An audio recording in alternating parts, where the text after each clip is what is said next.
आइए हम लोग संघीय राजनीति वाले देशों के बारे में देखेंगे।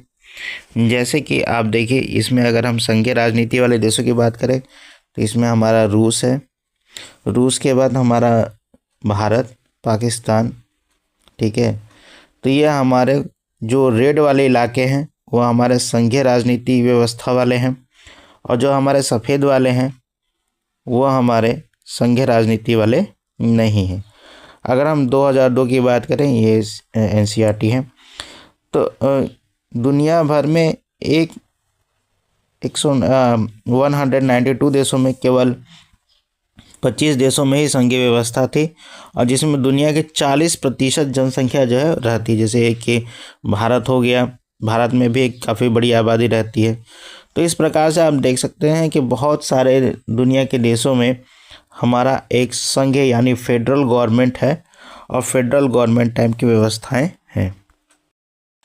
आइए देखेंगे इस संघीय व्यवस्था की कुछ महत्वपूर्ण विशेषताओं पर गौर करेंगे। पहला कि यहाँ पर जो सरकारें होती हैं वो 2 या अधिक स्तरों वाली होती हैं। दूसरा, अलग अलग स्तरों की सरकारें एक ही नागरिक समूह पर शासन करती हैं, पर कानून बनाने, कर वसूलने और प्रशासन में उनका अपना अपना अधिकार क्षेत्र होता है।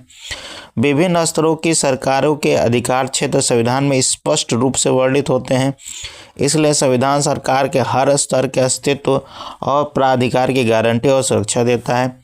संविधान के मौलिक प्रावधानों का किसी एक स्तर की सरकार अकेले नहीं बदल सकती है।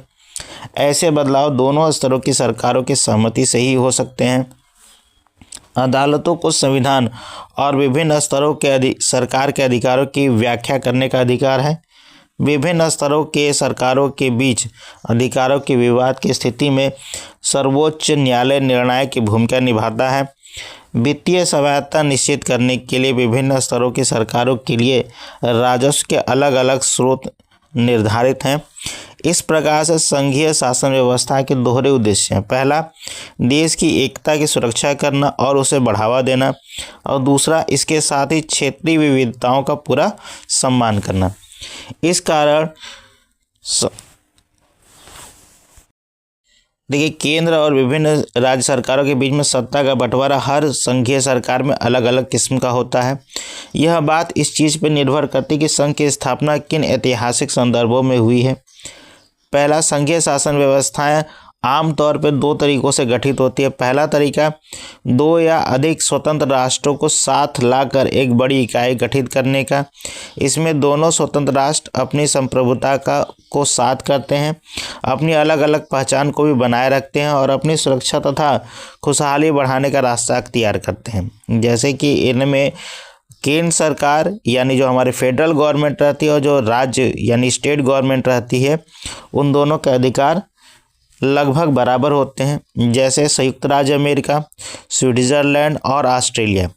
इस तरह की संघीय व्यवस्था वाले मुल्कों में आमतौर पर प्रांतों को समान अधिकार होता है। वे केंद्र के बराबर ही ज़्यादा ताकतवर होते हैं, ठीक है। वे केंद्र के बरक्स ही ज़्यादा ताकतवर होते हैं, यानी उनकी शक्तियां जो है वो लगभग केंद्र के बराबर मानी जाती हैं। दूसरा हमारा क्या है, संघीय शासन व्यवस्था के दूसरा तरीका होता है बड़े देशों द्वारा अपनी आंतरिक विविधताओं को ध्यान में रखते हुए राज्यों को गठन करना और फिर राज्य और राष्ट्रीय सरकारों के बीच में सत्ता का बंटवारा कर देना।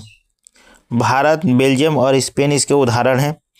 इसमें केंद्र सरकार जो है वह राज्यों के मुकाबले यानी राज्यों के कंपैरिजन में ज़्यादा ताकतवर रहती है, और कहीं कहीं पे विभिन्न राज्यों को समान अधिकार दिए जाते हैं। विशेष स्थितियों में प्रांतों को विशेष अधिकार भी दिए जाते हैं। अब बात करेंगे अधिकार क्षेत्र।